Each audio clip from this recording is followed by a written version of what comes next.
I'm here at Magfest with game designer Christian Plummer. Yep. Thank you for speaking with me. You're welcome. Tell me about this game. So, this is Super Rock Blasters. It's basically 4-player battle asteroids with really colorful vector graphics. Since you can't see it, I'll describe it. It's kind of like Geometry Wars with like bloom and distortion effects and shit. Yeah, it's basically asteroids, but instead of blowing up the rocks, you're blowing up each other. Yeah, it's pretty cool to see. It's kind of mesmerizing. So have you designed other games in the past, or what other projects have you done? Well, I would say I'm not really the designer. I'm more the engineer. But I do. It's a two-man operation. I have to do design work just by the nature of it. But I've worked at other companies over the past, I guess, 6 or 7 years. So, yeah, I worked on Mark of the Old Ones and Just Tactics and Hit the Sticks. With Quadratron, I've worked on a little bit on Monsters over there, mostly on Super Rock Blasters, a project called Threshold, which never actually came out. And then I do game jams all the time, so I've worked on dozens of small little things. How do you know when a game is finished? They're never finished. When you run out of money. So this one, what version, how close, where is this in the process? Well, it's actually already been released on Steam, but we kept working on it, and we got into Nintendo's and Microsoft's programs for the Switch and the Xbox One. So most of this year has been some fixes and some minor improvements, but mostly us working on porting them to those two consoles. It should be coming to those hopefully late Q1. It's probably going to be more like Q2 this year. So yeah, look forward to that. How difficult is it to port them? We're using Unity, so it's quote-unquote easy, which is to say, yes, compared to the past, it's much, much easier. Yeah. But compared to flipping a light switch or pressing one button, as Unity likes to say, one-click port, right. Not quite. Okay. Not for a full project with years of cruft and poor choices in it. Yeah. So what inspires you? What inspires me? I like to think that almost everything inspires me. I guess the things that really inspire me are just other people here making their games, or I go to GDC every year, I go to Indiecade and PAX, and I always, about halfway through the weekend, I don't want to go to the convention anymore, I just want to go back to my room, get on my laptop, and get cranking. Yeah. So yeah, I'd say this inspires me. Yeah, the atmosphere of all of this, the Magfest. What is your most important design or engineering tool? Is there something special you need in your workspace? A whiteboard. No questions asked. A whiteboard. Just a whiteboard, some dry erase markers, and maybe some nail polish remover for when we leave it on the whiteboard for too long. Yeah. That's about it. Sure, I need a computer, but I've used many computers, and they've all failed me at some point, so, the whiteboard's never failed me. It's an interesting point. I think you're the first interviewee here that has mentioned using something other than a computer, something in the real tactile world. Sure, computers. Is there an element of your game design or development you enjoy working with most, and why? Element. I guess effects. I like doing special effects like particles, distortions, glow. I mean, this game is basically just special effects. It's that's all it is. There's no traditional art in it. Yeah. So you designed that yourself? Mostly. There's some white box parts, like the bloom is somebody else's post effect, but I went and made my own custom emissive shaders for the actual geometry. because we just wanted a particular, not realistic curve for how light works. How did you start making games, and why do you continue to make games? Wow, I'm not entirely sure on both counts.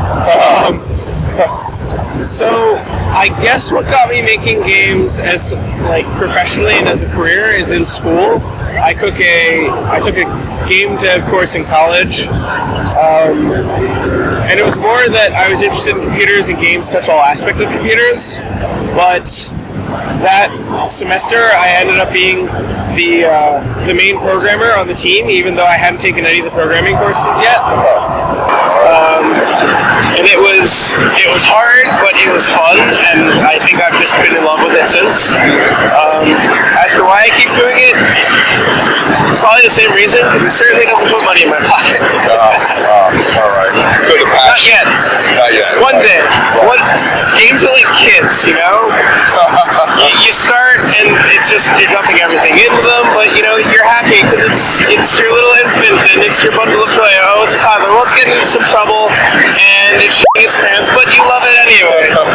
Then it becomes a teenager. You're like, really? How many times are you going to have this bug over and over again? I keep fixing it, and it keeps breaking. Why?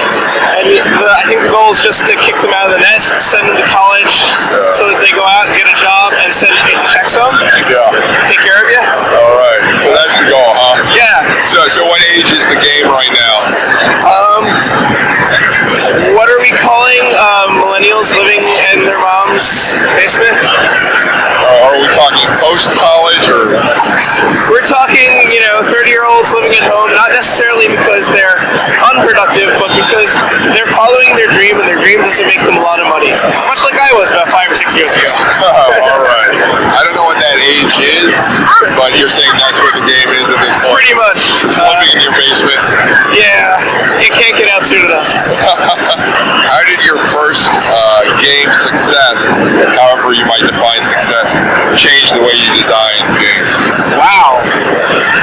What do I define as success even? I guess I define success as people finding out about the game from other people and liking it and playing it without me having to go to a con, set up a booth and say, hey, you, play this game. And I think that happens more with a little game jam project we did called Silence on the Line.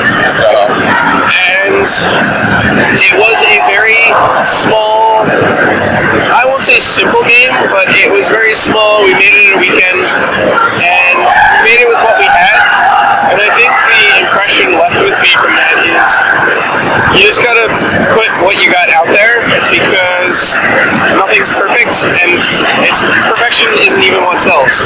It's fun. And people can have fun with a rolled up aluminum ball and a couple butter knives. I've done this a couple times with some friends waiting for food. Yeah. And as far as business partner Zenas is here if you want to throw any of those his way. Oh yeah.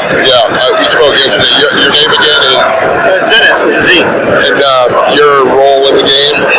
One of the programmers. Okay, good program. All right. So I was curious, as far as you described the game. How do you know when a game is finished? Our game's ever finished? That's probably what he said too, right? Yeah. I didn't ask the question. I just said games are never finished. So I guess there comes a time when you just have to let it go and move on to the next thing, and then it's probably just an intuitive thing. Let it go, Elsa. I've been working on this other game for years, and I won't let it go. And it's been done several times already, so I don't know if that actually exists. Okay, all right. What inspires you? Art, life, good games, friends, that kind of stuff, competition. Oh yeah? Yeah. Competition. Do you always need to win? No, actually I don't. Though I do get a little angry if I don't sometimes. Especially if I'm on a team of people who aren't performing like I want them to, but if it's something like this where you're on the couch with your friends, it's one thing. If you're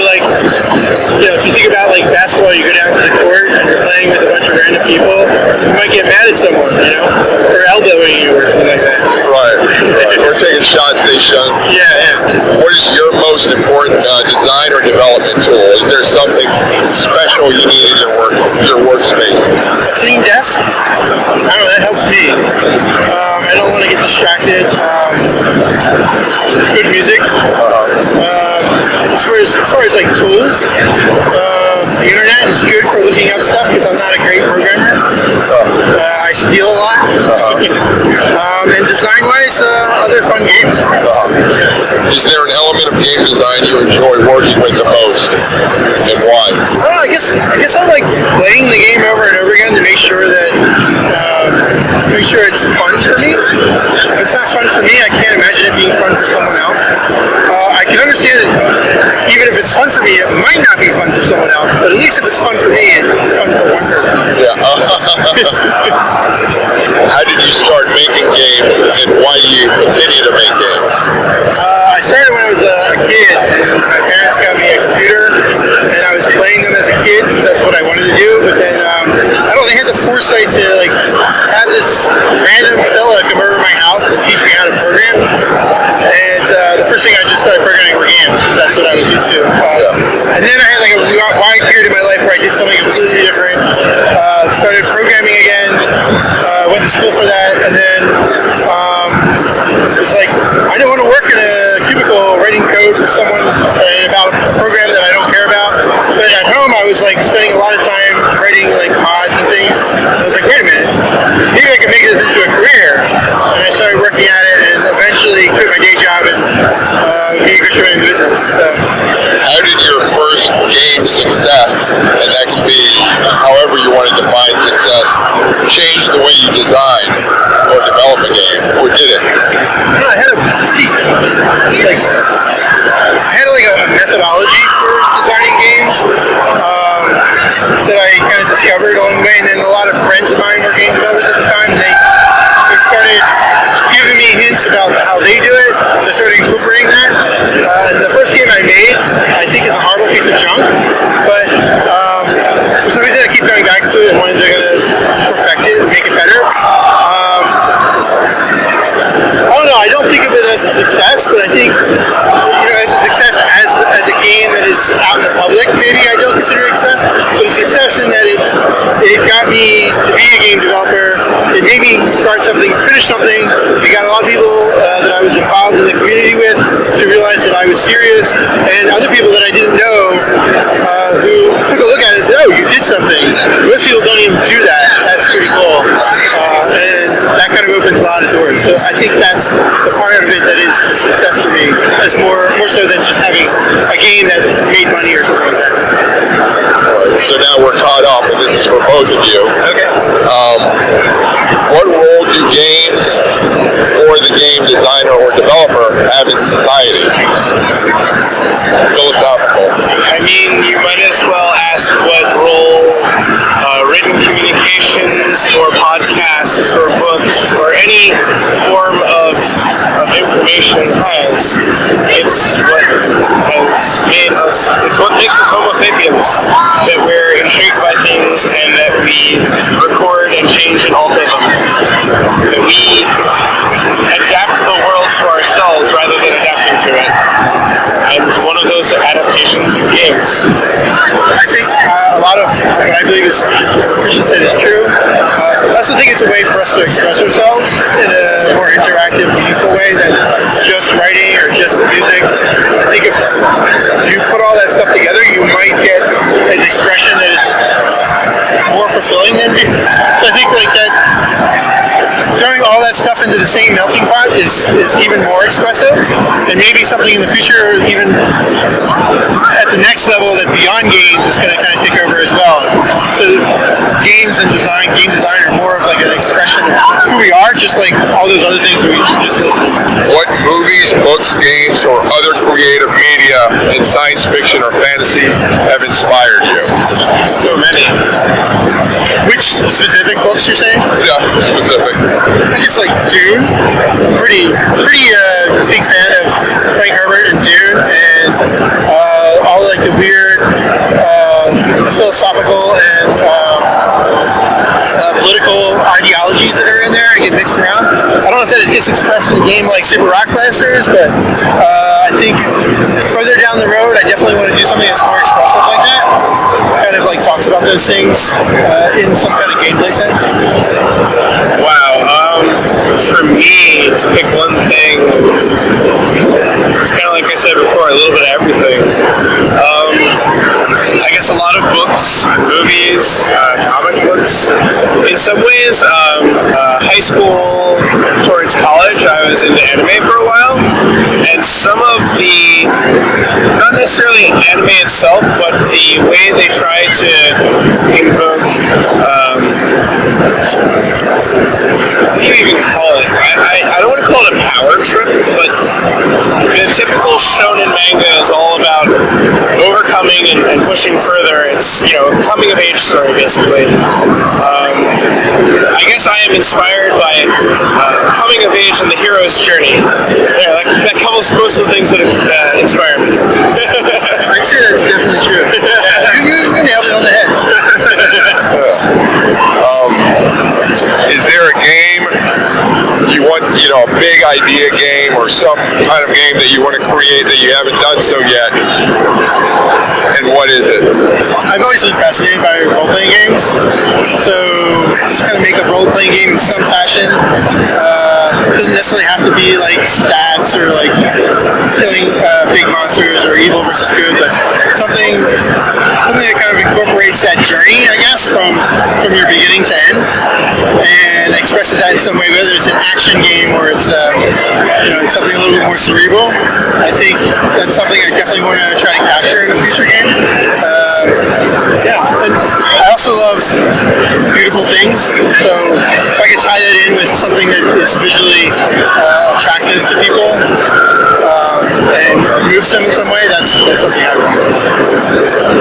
I don't really have some pie-in-the-sky game that I'm like, yeah, if I had $1 billion, I would hire people and make this game. It's just not the way I think. I just want to keep working on games. It's not so much the destination; it's the journey. All right. Well, that's all the questions I have. Do you guys have any final thoughts or comments? You don't have to. Do it. Yeah, just do it. If you want to make games, just get out there and make them. If you're inspired by like sci-fi like I was as a kid, I also love anime just like Christian, and although I love anime, it's about robots and spaceships more so, I think. If that's what inspires you and you want to make a game that inspires you or that you think will inspire other people with that theme, just sit down and start making it, whether it's start writing it on paper, start drawing it, making mock-ups, learning how to program and writing the logic to do it. You just have to get out there and do it, and that's the best way to accomplish that, I think. All right, so and how do people get information on this game? This game You can find at rockblasters.quadratron.com. That's QUADRATRON.com. Or you can find us on Twitter at Quadratron Games. QUADRATRONGAMES. You can also just Google Super Rock Blasters. It should be at the top. Yeah, I imagine so. All right, well, thanks a lot. All right, thank you. Please visit chrisalvarez.com for more cool stuff. You can also find my website and social media information in the podcast show notes. Thanks for listening and keep imagining the future.